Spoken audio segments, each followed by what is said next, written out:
Selamat pagi Bapak Ibu Saudara terkasih di dalam Tuhan Yesus. Kita sama-sama akan merenungkan kebenaran firman Tuhan. Karena itu mari kita bersatu di dalam doa.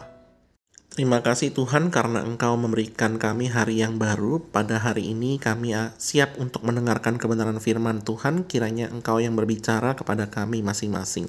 Terima kasih Tuhan, di dalam nama Tuhan Yesus kami berdoa. Amin.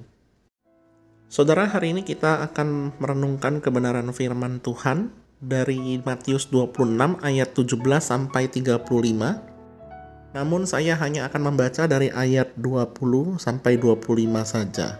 Saya memberikan judul renungan hari ini adalah Saya Mau Iring Yesus. Dari ayat 20, setelah hari malam, Yesus duduk makan bersama-sama dengan ke-12 murid itu. Dan ketika mereka sedang makan, ia berkata, "Aku berkata kepadamu, sesungguhnya seorang di antara kamu akan menyerahkan aku." Dan dengan hati yang sangat sedih berkatalah mereka seorang demi seorang kepadanya, "Bukan aku ya Tuhan?" Ia menjawab, "Dia yang bersama-sama dengan aku mencelupkan tangannya ke dalam pinggan ini, dialah yang akan menyerahkan aku. Anak manusia memang akan pergi sesuai dengan yang ada tertulis tentang dia, akan tetapi celakalah orang yang olehnya anak manusia itu diserahkan. Adalah lebih baik bagi orang itu sekiranya ia tidak dilahirkan." Yudas yang hendak menyerahkan dia itu menjawab katanya, "Bukan aku ya Rabi." Kata Yesus kepadanya, "Engkau telah mengatakannya." Saudara, mungkin kita semua pernah mendengar tentang lagu sebagai berikut ini. Saya mau iring Yesus, saya mau iring Yesus, sampai selama-lamanya. Meskipun saya susah menderita dalam dunia, saya mau iring Yesus sampai selama-lamanya. Waktu kita menyanyi "Saya Mau Iring Yesus", mungkin akan terasa mudah kalau kita hanya sekedar menyanyikannya saja. Tapi kalau kita mengalami penderitaan, kesulitan, lalu kita menyanyikan lagu ini, apakah hati kita sungguh-sungguh berkata, "Saya benar-benar mau iring Yesus, saya mau ikut Yesus sampai selama-lamanya"? Saudara, ada beberapa teman saya, lebih dari satu orang, itu mengidap penyakit kanker. Usia mereka itu terbilang sangat muda sekali ketika mereka mengidap penyakit kanker ini.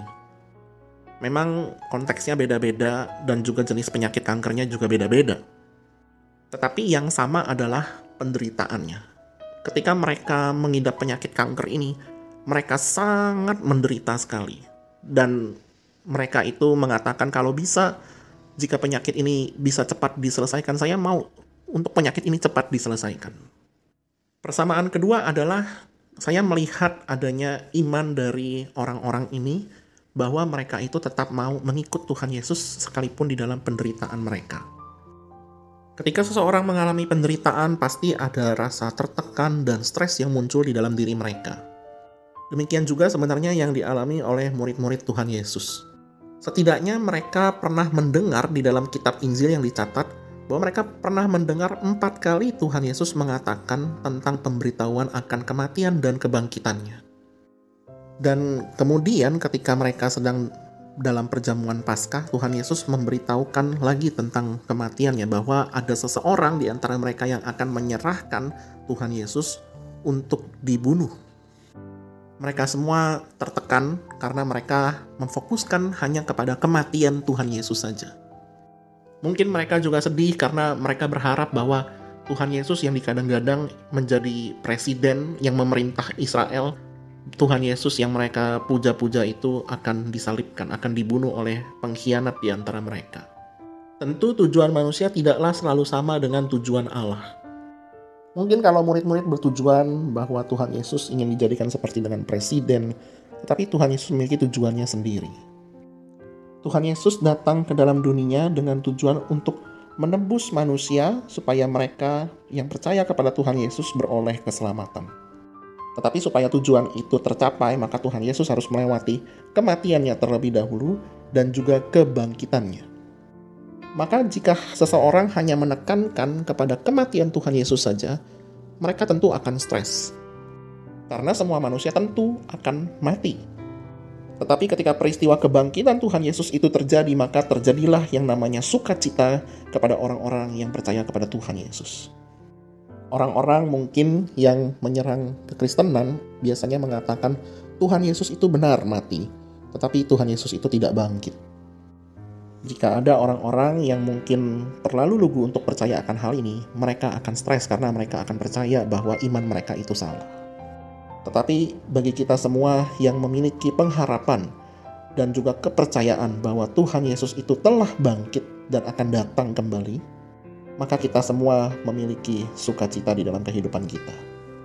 Saudara, sekalipun engkau di dalam tekanan kehidupan pada saat ini, berharaplah kepada Tuhan Yesus yang telah bangkit itu, bahwa dengan kuat kuasanya Ia akan menolong engkau dengan tidak berlambat-lambat. Maka akan dengan mudah kita mengatakan, saya mau iring Yesus sampai selama-lamanya. Kiranya Tuhan memberkati kita sekalian. Amin. Mari kita berdoa. Tuhan, terima kasih untuk kesempatan di mana kami mendengarkan renungan pada pagi hari ini. Kiranya renungan hari ini boleh menjadi kekuatan dan juga sauh yang teguh bagi iman kami. Tolonglah kami di dalam penderitaan kami ya Tuhan, agar ketika kami di dalam penderitaan, kami pun memiliki iman dan pengharapan di dalam Tuhan.